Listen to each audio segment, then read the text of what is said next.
Good evening and welcome to The Other Side. I'm here tonight with Paul Fournier and with our special guest, Kurt Nordquist from the school committee. And I hope by now everybody's home and in their houses because it's not nice out there, folks. I'd like to introduce our guest, Kurt Nordquist. Kurt, thanks for coming in tonight. Yeah, thanks for inviting me, Paul and Bob. And I want to say thanks for being here. I'd also like to thank the people in TV land watching the show and hope you get some good information out of the show. I just want to start off. I got my tax bill today. It went up about 50 cents a thousand, 13.15. So it wasn't too bad.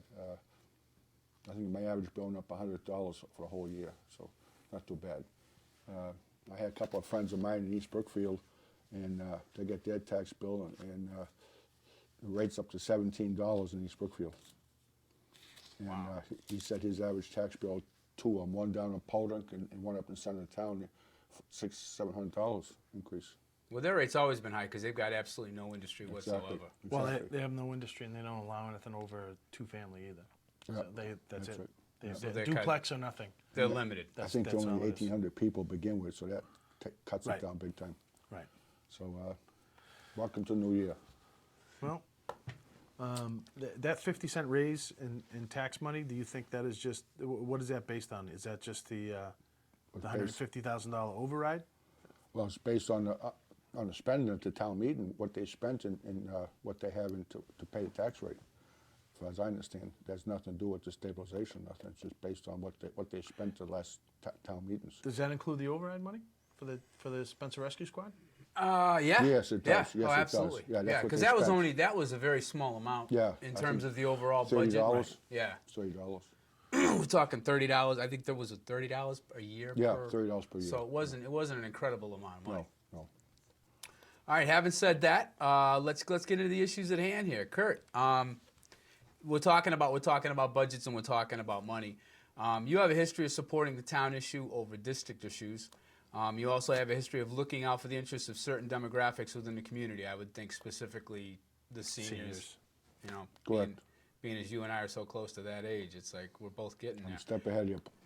Yeah, you got a few months on me. Do you think your service as an elected official would have been better served on a select board rather than the school committee? No, I think the school committee. I enjoy the school committee, and I think I can serve better on there. I'm at the age now, so I just want something. It's a different challenge, and I think the school committee fits that challenge. What do you think about the current committee, the way it stands right now? There's been a lot of acrimony. There's been a lot of issues. There's certainly been a lot of contention. It doesn't seem like there's a lot of working together going on in the committee. What's your take on it? Well, I think there's been some of each, but I think now there's two new members on. There's going to be two members up in May, possibly a third member moving to town. So and then we have to wait for his DSAC report to come out and hit the high and low points of the school district. Mm-hmm. Until that comes out, it's anybody's game. But I don't think it's going to be a good picture. No, I've seen some of the DSAC report, and it's pretty lengthy. It's about 62 pages long. I haven't got mine yet. It's supposed to be out tomorrow. That's probably something we'll probably go into. I would imagine we won't be able to do it this show because I don't think have you seen it yet? I haven't even reviewed it. No. I kind of skimmed through it. I got some of the high points. Josh has probably seen a lot more of that than I have. But there are some issues in there, and they bring it up.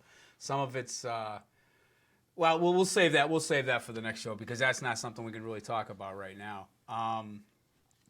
Where do you think some of the contention on both sides of this is coming from on the school committee? I'm seeing a lot of anger over well, I'll be specific, over Vinnie Cloutier and Kevin Hayes specifically, trying to push their agenda, and I think part of their frustration is the fact that I think they can't wait for May to get here quick enough. I mean, that's just my personal opinion. Well, I don't take it that way. I just take it. Just two new members come on, just like you and Paul came on, and as that was Josh and Mary, and they came on, and I don't think they have an agenda. I think what we're trying to do as a school committee is to straighten out some problems. We got negotiations coming up. We got some insurance problems coming up, and I think that's the issue. The people have spoken. They're not going to give us any more money. They voted 3 times, and when they get their tax bill, especially as Brookfield, I'm sure that's going to be hot in their heads. But you know, it just ain't about the school. It's about the town of Spencer too, and there isn't enough money to go around. So we're gonna have to make some serious challenges or whatever coming up. All right, now that we've kind of gone in that direction, and not that it's a ton of money, but what's your feeling on the $25,000 line item for the free sand? That's a good question, Paul. I happened to watch you guys last time, and I'm gonna have to disagree with you on the price of $5 a bucket, like you said you would pay. Well, that was a number just arbitrarily Okay. thrown out. So I have no idea what I don't know how many tons of sand does $25,000 buy. I don't know who's using the $25,000 worth of sand. Well, I don't know either one of those questions, but they have it down at the transfer station, and people go down there and get it. And I've gone down once and got some myself, 4-gallon pails, and you can take 4. And to lift 4-gallon pails is pretty heavy. I was down there one day when I was at the transfer station, and this woman there, she had a bucket, and I helped her put in the car, and she only had a 4-door, but to lift up in the back seat, it was heavy. It's wet sand, and it's heavy, you know. And I just feel as a resident that we pay this in our taxes, and it's supposed to be used for streets and etc. And it's in our taxes, so I feel that if they put some down there for the people who got icy spots or sidewalks, I think that should come out of our tax rate, not a separate fee. Who's going to collect the money? You know, it goes into the general fund anyways, and it won't go in there, it'll go someplace else. But I just feel if there's a problem with people stealing sand, like it was said, then they should catch them. And perfect example, if they had it at the highway department, like they did have it, there's cameras down there, and people going by, the police department goes by, people go by, and if they saw somebody who they didn't think was from town, just call the police, and I'm sure they would go right down there and arrest them. But to say that they're down there and they haven't caught them, well, I guess the whole point of contention would be, you know, we can look so far ahead with weather forecasts that, you know, why can't people go down there a day or two before the storm hits rather than waiting around till the day that it hits? That being said, I know you're an advocate for the seniors, yet do you agree that taking $10,000 away from their what is it called? Their senior center. no, it's taking it away from the 15 From the fund? from the fund. Oh, from the abatement fund. From the abatement fund. Oh, yeah. Pardon me. So you give $25,000 worth of free sand, but you take $10,000 away, $15,000 away from the seniors. $10,000. It's a $15,000 budget. Yeah, and they took away So, 10,000. but you take $10,000 away from them. Is that fair? No, I don't think it's fair, but I didn't take that vote, Paul. So, but if the older people like myself and new people come along, it helps out to make that $1,000 working. I think they get $8 an hour or $9 Say an hour. $8 an hour. $8 an hour, and they're working. And I'd rather pay somebody who's working than sit home and do nothing. So, but they're working in town, and they do an excellent job. They show up all the time and dedicated.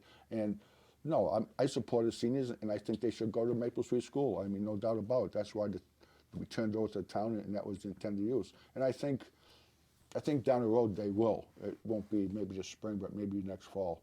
I don't really know because I'm not involved with the selectmen, but I got a feeling that they want to support that, and they should support them, you know, and give them a place to go. And if they want to work, take them on, because if we can use them working, take them on. I mean, we're going to save on insurance. We're going to save. But they've already taken $10,000 away from that abatement. Well, it's only left with now it's left with $5,000.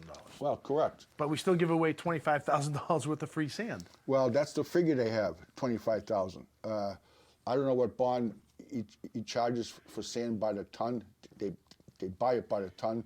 I don't know what the bid price is. It was a bid price. I'm guessing it's $13, $14 a ton. So if they use $25,000 worth of sand, I'm sure that should last them all summer and then all winter and then some, because so far we had kind of a mild winter for the sand. But every time I get on a transfer station, there's always a fresh pile of sand there. So it's about maybe 6-7 yards of sand dumped in that square thing by by the metal pile, so it's easy accessible and it's a place to go. It's open 3 days a week. I'd rather see it down in the highway department. People could go by and pick it up and whatever. I think that was a better place to leave it down there. It's a better control issue. Yeah, no doubt There's about it. no question. No 'Cause there's doubt a lot about it. more eyes on the prize down Yeah, there, and people no, can you're see right. what's going on. I mean, along those lines, Kurt, going into 2014, we're already looking at a $700,000 deficit just on the town side. And we've already known, and I mean, especially you know this as well as anybody being on a school committee. Dr. Melby's already said we're gonna have to have an override next year. Now, do you have any contention as far as, do you think the school's not spending the money properly? The administration is maybe we're doing something. I mean, you're on the committee. What is, from your point of view, what are you seeing that they could be doing better as far as being more fiscally responsible? Is that an issue or is that not an issue? Well, I think we have to control costs. We got a labor contract coming up. We got health insurance contracts coming up, and I think those are almost, I would say somewhere around $2 million, if maybe a little less, but that's all negotiations. So we got to look at that. There's been a lot of change of people coming on board. New superintendent came on board, and we're gonna have to make this work. We're gonna make this work. At this last override, we paid $700,000. East Brookfield, I think they paid $180,000, and we took a hit for $585,000, I believe, somewhere around there, cuts. So we did make it work. Mm-hmm. But to go around saying we've got to have more, and the more you give them, the more they want. So, and it's in the town too. It's just not the school, but in the school here, people have heard that so many times. They can't afford to pay anymore, and so we got to have some results going on here, and whatever it takes, it takes. But that's what we're gonna have to do as a school committee. That's my opinion. I mean, that's been my opinion for some time now. Well, I know. The union needs to make some concessions, and I'm not trying to involve you or pull you into something you can't talk about. Just so we're clear on that. Yeah. That's been my feeling for some time. Retirees are paying 10% input to health care. Teachers are paying 25% input to health care. We know with teachers alone, we could save about $800,000. Yep. Easy. Between teachers and the seniors, the seniors coming up, that's going to save $800,000, and that's something that's going to be a long, hard road to get to that point. Having said that, how do we try to fund this school in the coming year or in 2015 with less money? I mean, that's the problem we're looking at here. It's like either we're not being fiscally responsible with the money, we're not spending it properly. I mean, as Paul and I have mentioned on several shows now, there's no textbooks, there's no technology. There's so many things that really need to be upgraded to make us a school district. And as the DSAC report states, there's 2 schools that are level 3, and our MCAS scores are in the toilet. Yeah, 100% right, They're Paul. extremely You're 100% low. right, Bob. I just want to say 2 things that we found in the past 60 days or so. We saved on the trash contract. We saved about $22,000 on the trash contract by going up for rebidding. It was an evergreen clause in it, so every year they got another year added on. So that came to a head, and we saved about $22,000. And it's my understanding from the superintendent that same thing's going to happen on the janitorial supplies. That's going to go out for a bid, and we can save some money. He don't have a quite answer yet, but we're going to save some money in that range. So there's $45,000. That's a small hole, but it's a start. And by looking things over, and I think we have to do something on that effect. I thought there was a 3-year contract signed with them. That's what was said, but Josh, isn't that what we ended up signing? And I could care less one way or the other, but I thought when that was voted on 2 years ago, it was a 3-year contract. Yeah, I think it was. But did we have an escape clause? Well, we're trying to figure that out with the with legal right now. I believe at the last school committee meeting we asked that legal take a look at it and let us know, because it said there was a way out of it, but it also said that it could only be done after 3 years. So there was it was one paragraph and then another paragraph. The two didn't coincide very well. They're going to let us know if we can do it. We're going to do it. Either way, it's going to go to bid at the appropriate time, and we'll get a better price, hopefully. Now, when I watched the school committee meeting, and I watched it twice, the one thing that I got out of that, and I think this was a good call on your part, Kurt, was when you caught the fact that there's a 3-year evergreen clause, and an evergreen clause it means that it automatically renews year after year, unless at the end, before a certain point at the end of each year, you say, we're going to put this out to bid, it automatically renews for 3 years. So I think that was kind of important. Not that it's a tremendous amount of money, but anytime you're saving any money, it's a good thing. So that was a big bone of contention during that whole process, and I watched that, and I think that was important. And it wasn't so much. Part of it was let's get out of this contract, and the other part was that there's an evergreen clause in here, and I think that was a good catch. So And at the same time, there, if I can say, Bob, I didn't know there was an evergreen clause in either one of them. We were just told it was a 3-year contract, like you would think anything, you go out for bids 3 years or 2 years and it'd be over. But it was put in there somehow, and it keeps going on and on and on after the second year. And they never told you when it was up because it kept renewing itself every year. So I just happened to come across that particular one when I've been on the board, and that's my 4th year. And I said, boy, I remember when I first got on, that went out for trash, and I said, I haven't heard from it since, So I started looking through my papers, and I did find it, and I said, well, that's up and came already. And nobody said nothing, so I went forward, and asked for it to be looked at, and that's what it was. But, this should be up every 3 years if it's a 3-year contract, so we know as a school committee what the prices are. Sometimes they go up, sometimes they stay the same. They hardly ever go down, but they stay the same. Mm-hmm. But this one here, I think, had an escalating clause of, 6 or 7%. And they're going to do this and do that. I don't think everything was ever done. So, whatever. Would you support an override, Kurt, if it was shown that the school was using money for the schools and students and not for the union? Not really. Not really, because I think we have enough money. I think we're getting enough money now from what the state says that we can live on, and we ought to see how that works. Because if it's for the school, it's going to involve the teachers because they're part of the school. So you can't exclude them because they're part of the school district or part of the teaching environment here. So it goes to school and it's spent by the school committee. So you would have to. And you can't exclude the teachers. You can't exclude anybody else. Well, let me put that another way, because you're right. That's not fair the way that was put. Wait a minute. Considering what we've found in the schools and what we have for infrastructure, let's reword it so it says, what if it's guaranteed to be reinvested back into the infrastructure of the schools? And the unions was willing to make some kinds of concessions. I'd be more interested in a debt exclusion. If you're going to do some kind of infrastructure, when it's done, it's paid for, just like the town did. They bought the fire truck, they fixed the town hall. When it's paid for, it's over. Because once you give it, you never get it back. And, taxes, they always say that they're going to go up on fuel, and they go up on fuel, they never go back down. We have a problem in the state here about this. The state income tax went down to 5.2, and the people voted, I think 3 or 4 years ago, back to 5%, and the politicians said, well, you don't understand, and now it's down to 5.2. They still got 2% to go get to 5 that the people voted for it. So I think if you have a line item, then I think that'd be more feasible. The problem, and this is the problem I see, and we've talked about this a lot on the show, is and this is, I think, is a serious issue, and I think part of this goes to the fact that we've got low MCAS scores, is that we have our technology is abysmal.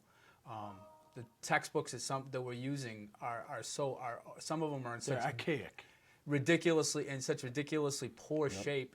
The teachers are actually photocopying pages to send home with kids, having to photocopy texts, and it's just it's an untenable situation. And I think that's all part of this. And I'm not saying let's go and throw more money at this. And I know you're a fiscal watchdog. I've known that for as long as I've known you, and I think that's important. But it's also the point of we have to start steering this thing and start gearing this back towards the kids. And right now, our student to teacher ratios are not bad. They're not great, but they're not bad. That doesn't alarm me that as much as it does the fact that we're not investing in the kids. We're not investing directly into the kids. And that, I think that bothers me. As a citizen, that bothers me, and as a school committee member, that bothered me. No, I supported books when I ran the first time to buy books. So I mean, I support that, but I think down the road we got a curriculum problem here about getting the teachers to be on board and teaching kids. I think there's a curriculum problem going on here. It's been going on for years, and it doesn't seem to get addressed. So there's no leadership here. There's no leadership. Everybody's got to be involved here to make this work. It's like being in the military, you know. There's a captain, there's a lieutenant, and everything else, and goes down the road. And it's the kids at the bottom that you know, and no doubt about they should have better books. Like I seen on the show before, Paul shows up these books look like funny books, but they should have good books, and that's no doubt about it. But we don't seem to get that far. You know, it's everything else that comes beforehand, and that doesn't even come on the screen. Well, how do we end up like this? Paul, that was there before I came on board, and I'm sure when you was on board, it was there when you was on board. It doesn't seem to register, unfortunately, on the screen. I talked to the former superintendent, and I said to him, yeah, he said, we're going to do that, we're going to do it, and it just never materialized. I had teachers tell me that they're buying pencils and they're buying erasers out of their own pocket for kids because they don't have any, and I said, that shouldn't be. But it goes on, and I sat in, I think, a policy commission with Josh, and we talked about that, and we took a vote and everything else, and it just didn't happen. They never got that far. We took a vote, but it didn't go anywhere.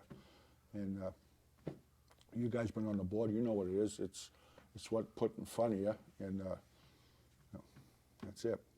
One of the questions you brought this up, so I want to follow up on this. You talk about curriculum and how important curriculum is, yet you and Vinny and Kevin supported getting rid of Deb Zablocki when she was the head of curriculum. Now, DSAC banged us on that pretty good, you know, by not having. I haven't seen that. So well, but I'm just saying, we knew this was going to happen. As soon as you got rid of the director of curriculum, that was going to be an issue. I mean, not even taking her down. I would have even supported saying, okay, let's move this from a full-time position. We could do this as a part-time position. But Vinny and Kevin weren't having any of that, and you went along and voted as part of that block. And I'm just kind of curious, for somebody that's interested in curriculum, how could you go about supporting, you know, firing Deb Zablocki? Not cutting her hours back, but firing her, and she was eminently qualified, more qualified than Karen Zaleski, who has never even taught in a classroom, and she's also carrying 3 other job titles. Well, when she was superintendent and curriculum, and I think the superintendent was a full-time job like it is, you know, like it is now and used to be before she came on. And I think that overwhelmed her and kept her busy while she was here as superintendent. And to have the curriculum job, I mean, I didn't see anything come along while she was doing both because we was in turmoil and it didn't go anywhere. And that's why I took a vote to change it and find somebody else. We had Matt Bolek on when I first come on, and that was a full-time job, and he was doing something. He was doing, I say half good. I don't really know 100% what he was doing, but he did something. But he reported to the superintendent, and so there was something going on. But I think Mrs. Zablocki she was doing 2 jobs at the same time, and we had tough times here, and I don't think she could make it work on both jobs.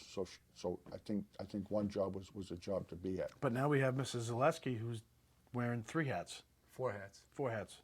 4 hats? Pupil services, she's the head of curriculum. She's also the head of special education, and there's also one other job I can't think. Josh, do you know off the top of your head the other job Karen has? As far as I know, she just does pupil services and all that entails, which encompasses the special ed and all that. Yeah. And then she is also heading up the curriculum development or the curriculum alignment. Basically, it's whatever to get the district in line with the Common Core standard, which it is not in line right now. Correct. So there needs to be vertical and horizontal alignment of the curriculum to the Common Core, which was accepted by the state, along with all the other states that accepted it, and we're not aligned. So that's a big job. I'm sure we all have our opinions on how we should be aligning it, but she's heading up the effort and all of the little committees that go along with it to align that curriculum. So again, here we are in a situation now. Granted, she's not being paid for it, but what are we doing for the kids to help them? If this isn't No. a sandbag you as a question, but the reason we got, I mean, it wasn't that they got rid of Deb's position, and it just seemed like it. I don't know. To me, it came across as mean spirited, and it didn't come across as the best interest in education at the time. Because if that was the case, they would have limited. They not only got rid of her, they eliminated the position. They got rid of the line item completely, just like they did with the head of maintenance. They just got rid of it. It's like, okay, we no longer need this. So you're telling DSAC and you're telling the state. I'm not you, but I'm saying as a committee that's voting on this and voting to approve this, you're telling the state, well, we don't really care about curriculum. And it wasn't that they just got rid of her; it's that they got nobody to replace her in any manner whatsoever. And when Dr. Malvey came in, all of a sudden Karen Zaleski's taking this over, and she's getting up and she's talking about aligning the curriculum and doing all these things. Like, this is something we just found. This is this thing we found when this should have been done 4 years ago. And I mean, you and I were on the committee when they were talking about that, and it hasn't been done in all that time. And part of the foot dragging going on is because of the union. You know, once again, because, you know, when we talked about this with these folks, and it's like, everything has to be negotiated. You know what? But it's like starting the same thing all over again. You know what I mean? Deb Zablocki did the same thing the year before, a year and a half before that. It was like, oh, let's get these people in, and we're going to do this, and we're going to, you know, we're trying to reinvent the wheel. We're going to do this, and we brought these people in, and we tried to get everybody involved, and, you know, I sat in a couple different meetings, and she took notes and did that, and now we're going to start this process all over again. It's maddening. And we're not, and it's not helping but the kids. The problem, but let her fall back. Why just not let her fall back into that position, and do something else with Lake Street, as far as the principal's concerned? Because I think in her contract she was to go back to the principal of Lake Street. Did anybody ask her? In her contract. Did anybody ask her? Well, that was in her contract that if she lost her job as superintendent, she'd go back to Lake Street. Well, we knew that she was, but we knew she was going to lose that job anyways. Well, so that was her comeback to go back to Lake Street. If she didn't take it, she'd be out the door. So she had a comeback to go back to Lake Street and still be employed and to be a principal. So I think that would be a good call. Why would you want to go out the door have nothing? And I don't think it was a mean-spirited, but just to get back to what Josh just said, there's a report coming out. I don't think it's the next meeting because Mrs. Selesky has been out for a couple of weeks. But I think she's working on a plan, and it was going to be presented at the next school committee meeting on up-to-date version and all ready to get go and just go forward. It was going to be approved by school committee. So it's that close, Bob. But I think it's going to be postponed until next month, now February, because she'd been out an issue. So.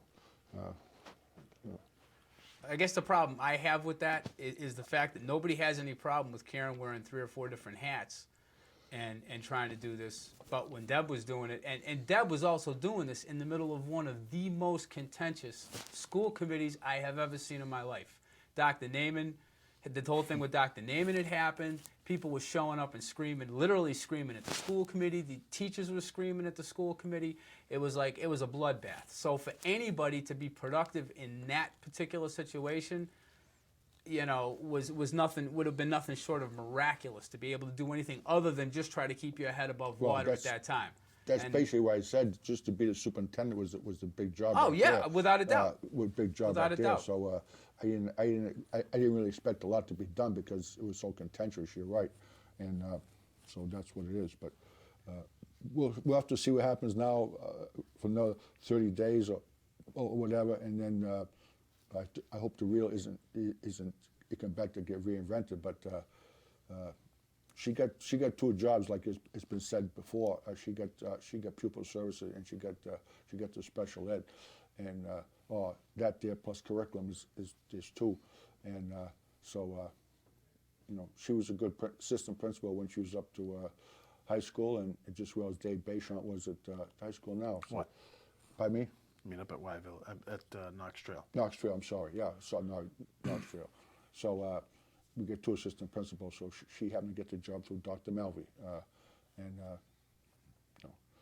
he's supposed to be doing, his thing here and have some good positive feelings come along. So I hope he picked a good positive to have this come along. We just have to wait and see what happens.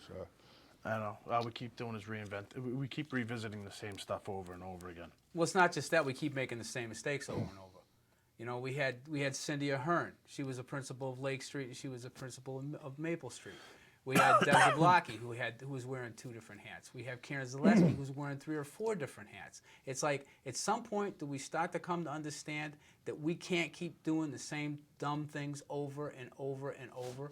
I mean, we're not even looking for a superintendent at this point. And thank God Chris King at the last school committee meeting said, when they're talking about future agendas, and Chris said, I want to, look at this, the hiring of a new superintendent, putting a committee together. And I'm like, thank God somebody's finally having that conversation. I sent an email out 6 weeks ago, looking for answers about why that wasn't started yet. And I don't know if they're waiting for an epiphany or just, it should have been. It's a long process. It should have been taken care of weeks ago. And you're right. There is a lack of leadership, Kurt. There's absolutely no doubt. And I think there's more of a lack of leadership now with Dr. Malvey than there ever was with Dr. Hicks. And I'm not a huge Dr. Hicks fan. I'll be the first one to admit it, because this vacuum did not start 2 years ago or from the time Dr. Naaman took, but from long, long before that. Oh, There's plenty of people to be able to put this, but that's like we've kind of beaten that horse to death. But the point is, and this is my point as a citizen watching this, is we can't keep making the same mistakes over and over and over, and we're doing that. And they got rid of Deb's position, and nobody decided, well, we need to have somebody in here because, well, that's kind of like the state's going to be looking at that, and they've already warned us about this once. And I remember Mr. Cloutier standing there and adamantly wanting this line item removed. Well, okay, how's that working out for us right now? I'm sure Karen's got some kind of plan formulated, but she's never taught in front of a classroom before. So how effective can you be at curriculum? And curriculum is teaching children and aligning the curriculum and following the maps, which is, I don't think Matt Bolick ever taught in the I don't think classroom Matt either. was a good choice either. Well, Matt was an IT guy. He was here when I came here, so Yeah, he was when here. you and I were on the committee. Yeah, so he was here, but I don't think that's a qualification to be a teacher, to be in charge of curriculum. So I think it would help. I mean, well, it's- Matt, no, that But might be. I don't think there was any curriculum when Matt Bolduc was here. I don't. Well, that was it was his- minimal. that was his I mean, it was that was his he job. was IT and curriculum. Yep. I mean, and there's been plenty of people who have said, and I've talked to them, who have said it was a jack of all trades and master of none. So if they had professional development, there was no follow up. It was like, Yep. it was more like a day off. It's like the kids going up the Bay Path for the day. that's, it's like that's a whole but other that's- story. So you hire specific people to perform specific jobs, and that's what their job is to do. Their job should be curriculum coordinator. This job should be, principal of this high school. This job is principal of this high school, and that's how it should. Now, I'm all set with. Here, you wear this one, and you can take care. Listen, you only get 40 hours, not a problem. We'll give you take 20, and you can go do this. And we'll get, half of what we pay you. It's like you get half of whatever it is.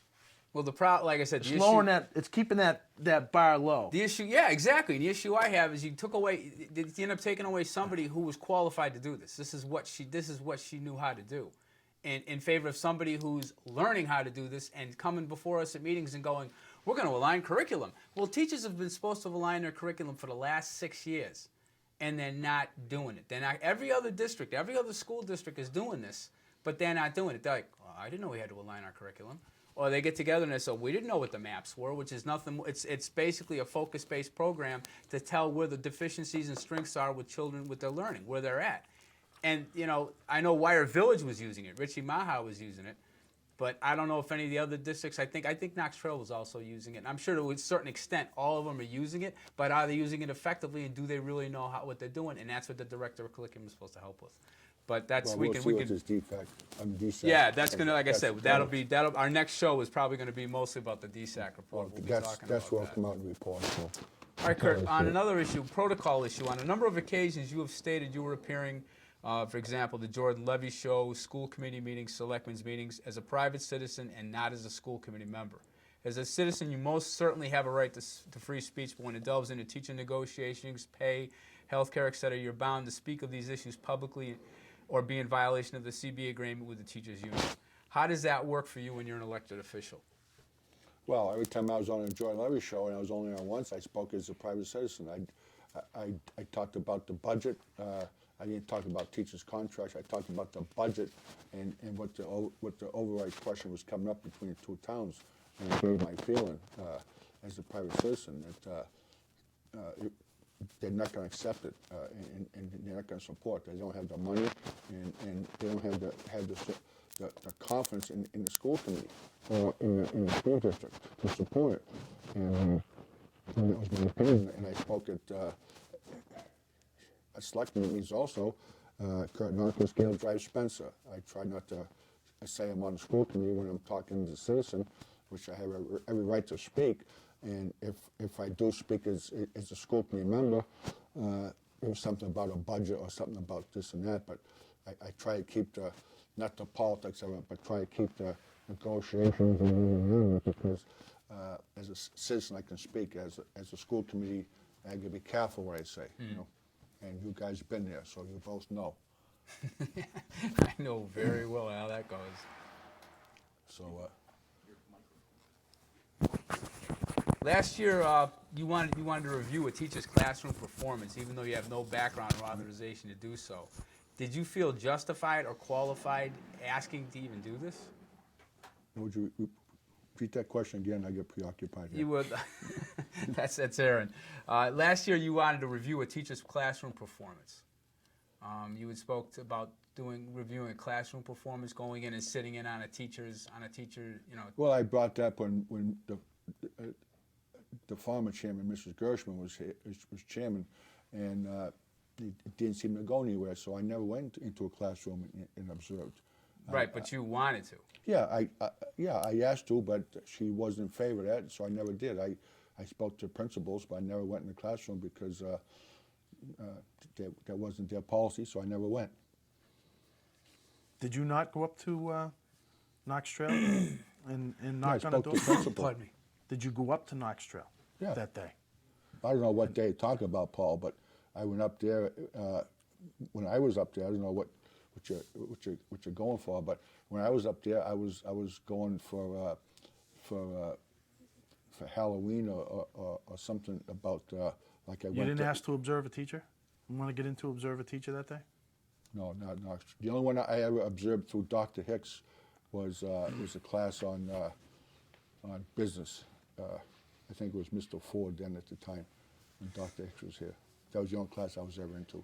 Oh, no, I take that back. I was up to observe at Knox Trail Mr. DeLongchamp's foreign language class. And Mrs. Nelson asked him, and he said I was more welcome, and I went in there and observed his foreign language class. I thought he was an outstanding teacher in foreign language, and so I did do that. Yeah. Very dedicated teacher. Yeah, very dedicated, and so I went down there and I observed him, and I think he was talking. I think he was talking about German or some foreign language. It wasn't French, but it was some language, and it was intriguing, you know. So there was no point in time that you went up there was during MCAS tests or anything like that, where Mrs. Nelson had to call down to the superintendent and ask, how come you're there, and asking to observe a teacher at that point in time? Not that I'm aware of. Not that. There was just that Mr. Longchamp.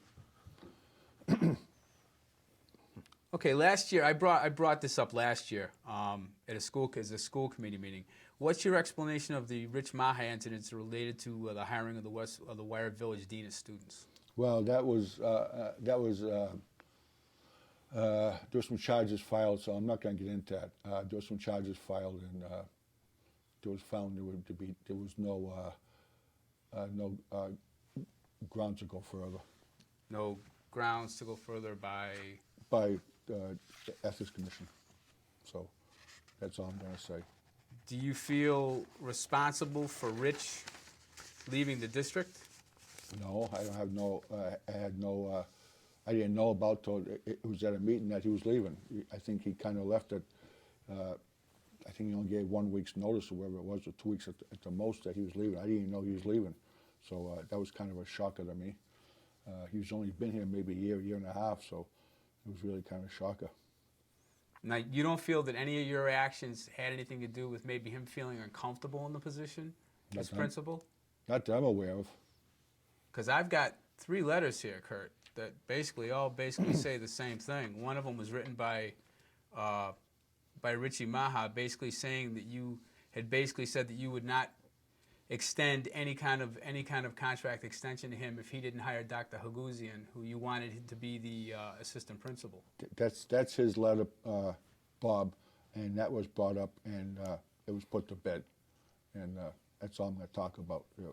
That was in that complaint, so it was put to bed, and that was it.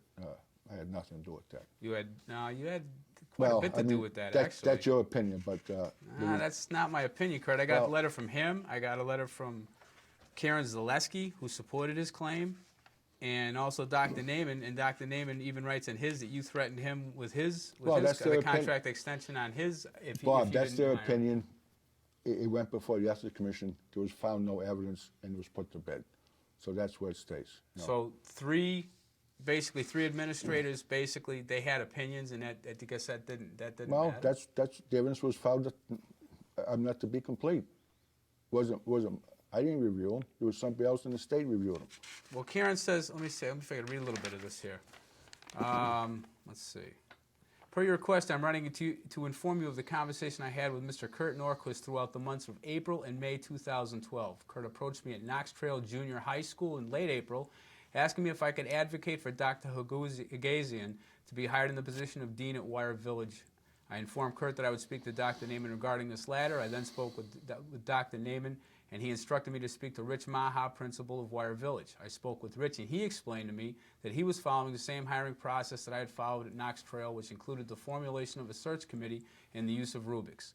He told me Dr. Haguzian was chosen for an interview.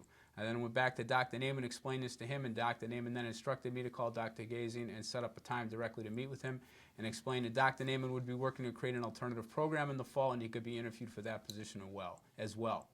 In May, Kurt approached me again at Knox Trail Junior High School. He informed me that Dr. Haguzian was not chosen for the position at Wire Village. He stated that he felt the process was not fair, and he told me that he insisted that Dr. Naiman set up a second interview for Dr. Haguzian at Wire Village. Kurt then asked me if I could influence the process so that Dr. Haguzian could be hired in the second round. I explained to Kurt I could not do this, as it would not be a fair process being utilized to hire the dean at Wire Village.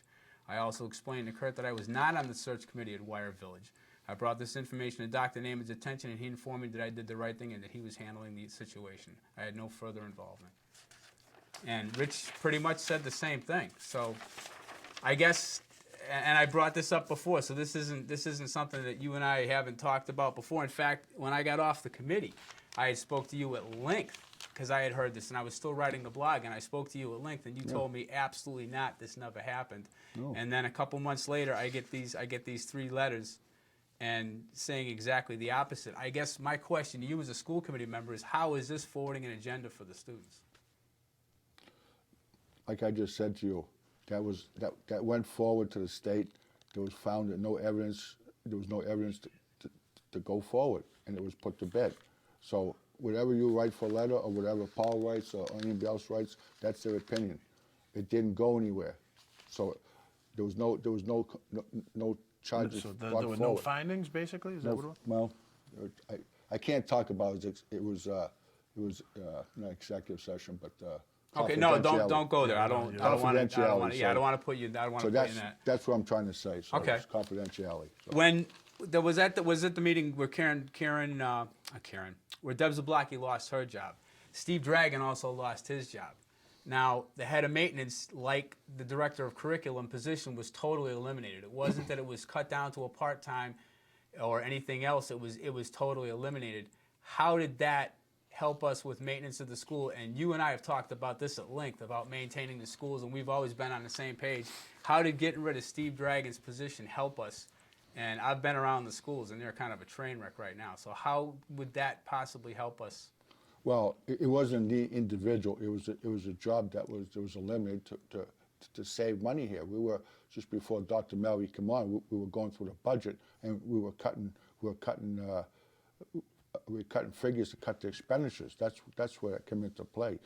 We didn't talk about the person. We talked about the jobs, and that's what we started to do. We're doing line item cuts, and that's what came about. And so Dr. Melvey now I guess he's taking this over, or he's delegated to somebody else or whatever. But he's doing this or whatever has been done. He really hasn't told us, so I don't know. Well, it's a mess. So that's you have.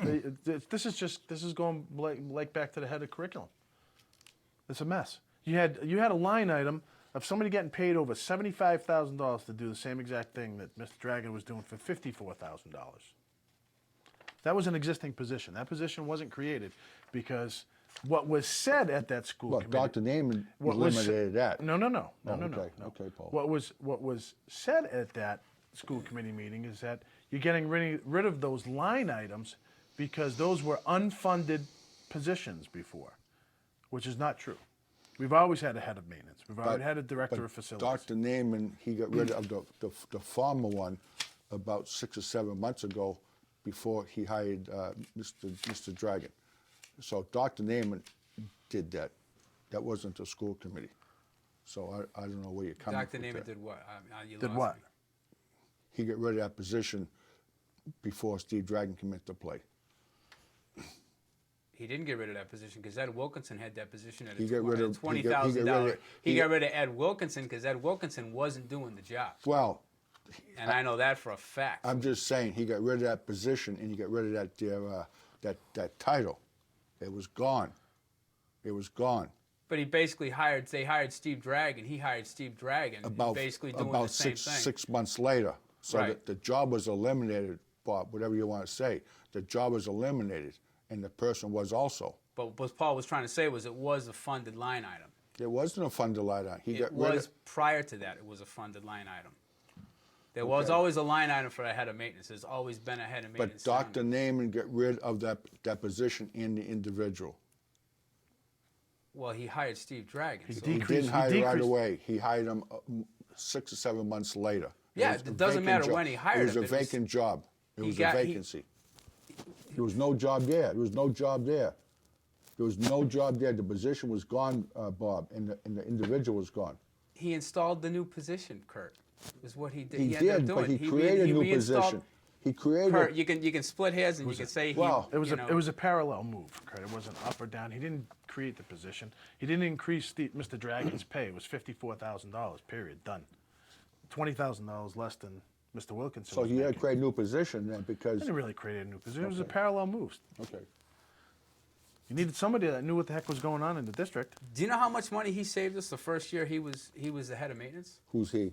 Steve Dragon. I don't know. Did you ever find out? Yeah, Paul, you can answer that. Yeah, it was $200,000 in oil. Easy.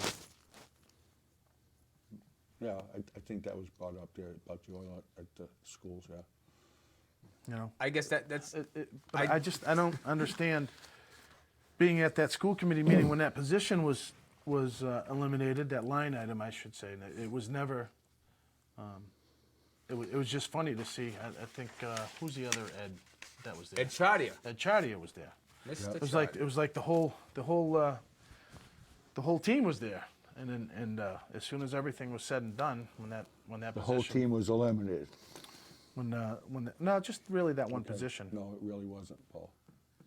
The whole team was eliminated. The district custodians were gone. They got rid of a lot of dead wood, is what they did. They got rid of people that weren't doing the job. And that's what happens sometimes in a business when, and there's no union per se there. Well, there's a union there. It's a house union. So to A say. house union, yeah. It's not like It's a called a technically- unit. Yeah, Yeah, it's- unit. they bargain as a unit. Yeah, I think they're a correct. unit not- C or it's- something. Yeah, correct. they're a separate unit, but they're not. There's not a union there. If there was, they never could have gotten rid of anybody.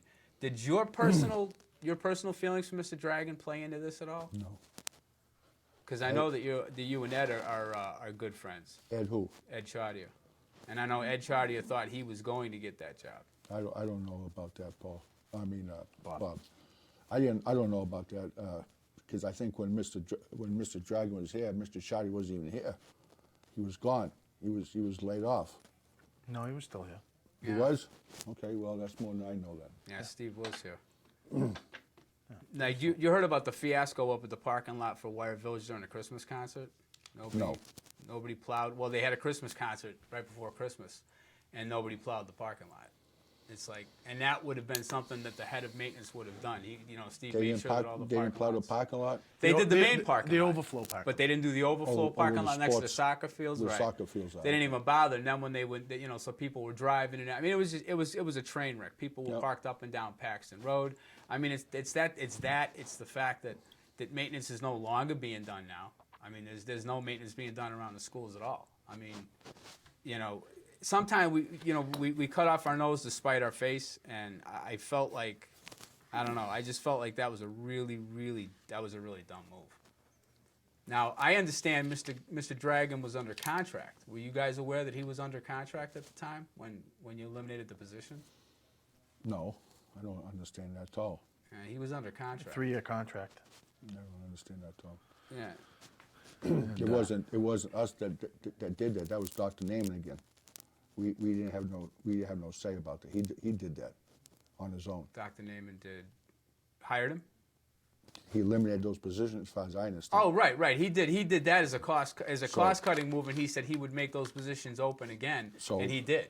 But And he did hire some people back on. But I don't think he hired all the people back that he did away with. Well, unlike the difference between the janitors and the teachers union, if you lay somebody off on the teachers union, and correct me if I'm wrong, you have up to 24 months to reapply for that position, but they don't owe any such obligations to the janitors. Well, I think it goes by seniority, Paul. Bob. Maybe I think it it's goes possible, but I think I it didn't goes by seniority. see. I don't know who had more. It had a 2-year callback period. The janitors did too. It was a 2-year callback. You're kidding. No, that was one of the discussions that we See, had. that's different than the teachers, because the teachers. Well, had that's pretty much the seniority. same thing as the teachers, because the teachers do have the same. Well, thing, callback, too. yeah. But I mean, if you get laid off, you get seniority. You can, if you're qualified, do the next job they're laying off. You can bump into it. I mean, Oh yeah, absolutely. so it's called seniority, and They had a 2-year callback. So if somebody got laid off and you reposted that position, you would have to call that person back first. yeah, that's right. That's a callback. And it was a 2-year wait. So you could mess up as many times as you want, get laid off, and you would automatically get called back, even though you were not good enough to do the job in the first place. So. Yeah, I thought getting rid of Steve was a major mistake, but it's and those are the kinds of things, and especially for somebody that's really cognizant of maintenance issues as you are. I mean, you've been in this business. We have boiler issues again up at Wyatt Village. Was there a problem with the frozen pipe at Wyatt Village? Were you? Not that I'm aware Yeah, of. there was one of the unit ventilators apparently was stuck open, and there's a damper in there. And what that does is that brings Opens up, it brings fresh air in Yeah. and stuff like that. Well, it got stuck open. I guess the actuator broke, and we got a cold snap. Froze a heating line. Nobody knew how to shut it off because nobody was involved with maintenance. The guys that the superintendent is relying on now are janitors. They're not maintenance guys. They're janitors, and they didn't know what to do. They had to call a carrier. Carrier called back. I don't know, half an hour, 20 minutes, half an hour later, and then that whole time we had water pouring into a third grade class, and the third grade had to get moved to the auditorium for a day or so until things were cleaned up. And I don't know. It just seems kind of strange that, that whole group, Mr. Chartier and stuff that whole group was at that meeting, and as soon as that one line item was voted on to be removed, even though by law we're supposed to have a facilities director, everybody got up and smiled and waltzed out the gymnasium. I thought it was kind of funny, but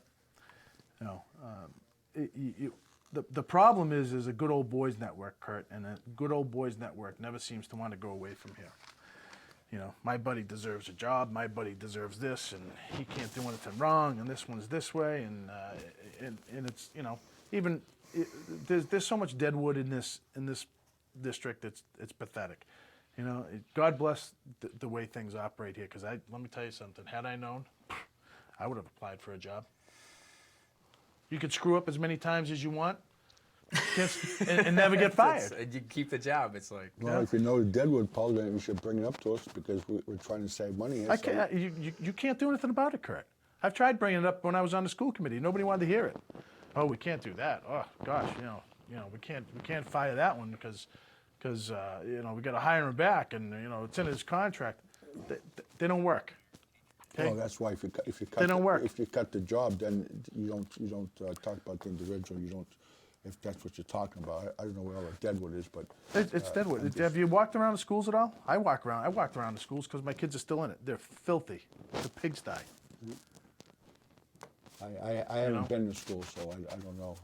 Well, luckily my kids are still in there. So see, that's the problem. Is when we make these. Well, I say we. Well, that should be brought up to principals or to superintendent. Oh, the principals are aware. Well, The principals are definitely aware of what's It going never- on. But what do you you know? have insubordination towards the principals But it from never shows the up. janitors. Okay, I tried to institute a policy of the janitors filling out a form every day. These are your duties. This is what you're supposed to do every day. And at the end of the day, the principal was supposed to go check those things. And when they were done, what would happen is somebody would get, you just initial them. Check off. Put the flag up, initial it. You know, take the flag down, initial it. And these are the janitors. And you know what? You know what ended up happening? One guy filled it out for the whole week and put it on the desk. That was it.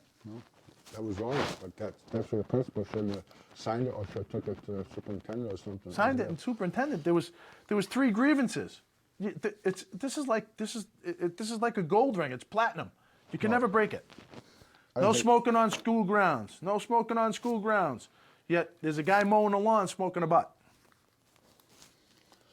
It was never brought to the school committee. That's all I can tell you. I think I got a witness out in the other room here, but that should be addressed by a superintendent. It should be addressed by a school committee. It should be addressed by a superintendent. That's a personal issue.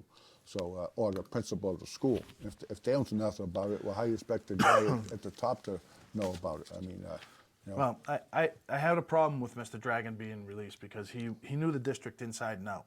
And he was the only one that you could rely on that knew exactly where the pipes were, where the valves were, how to fix this, how to fix that. Well, he wasn't the most pleasant person in the world, and he probably had a gruff side to him, but he knew his stuff. And he was smart enough to know that, hey, I can save you guys. He saved us money on the freezer. You were part of that. He saved us money on the $5,000. Yep. Him and, I think him and Brooksy worked on that. No, I think it was him and Whitey. Wasn't it? Him and That was the Whitey. high I forget school. who it was. You was on Yeah, that that. was Whitey. You That know, was Whitey, yeah. whoever. But it was like $5,000. There's a patch. You job, know, yeah. but for you guys to sit up there that day and just release those 2 line items and pretend that was never funded was a bunch of crap. It was a funded position, you know it. It was a funny position. It was a funded we were position. cutting the budgets, You were Paul. cutting. You were That's why I cutting said something that cutting was. the budgets. You guys cut something that was needed.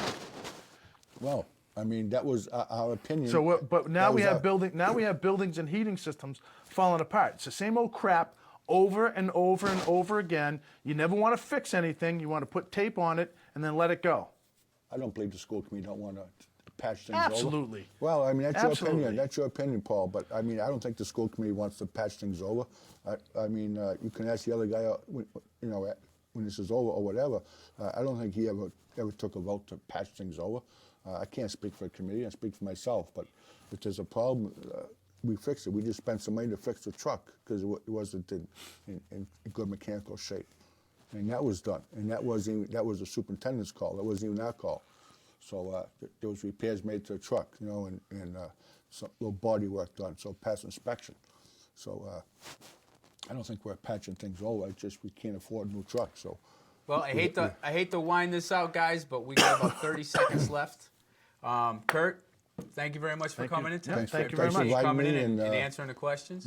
if you got any questions, come to the school committee. If you know anything going on that's dead wood here, bring it to our attention. I'll bring it to the superintendent's attention, I'm sure, because we're going to be looking at the budget this year, and everything's included. Everything's on the table here, All right. and you know that. Well, having said that, again, I want to thank our guest tonight, Kurt Nordquist. I'd like to thank Aaron and Josh and Paul, and we'll see you guys next time. Happy New Year. Take care. Good luck.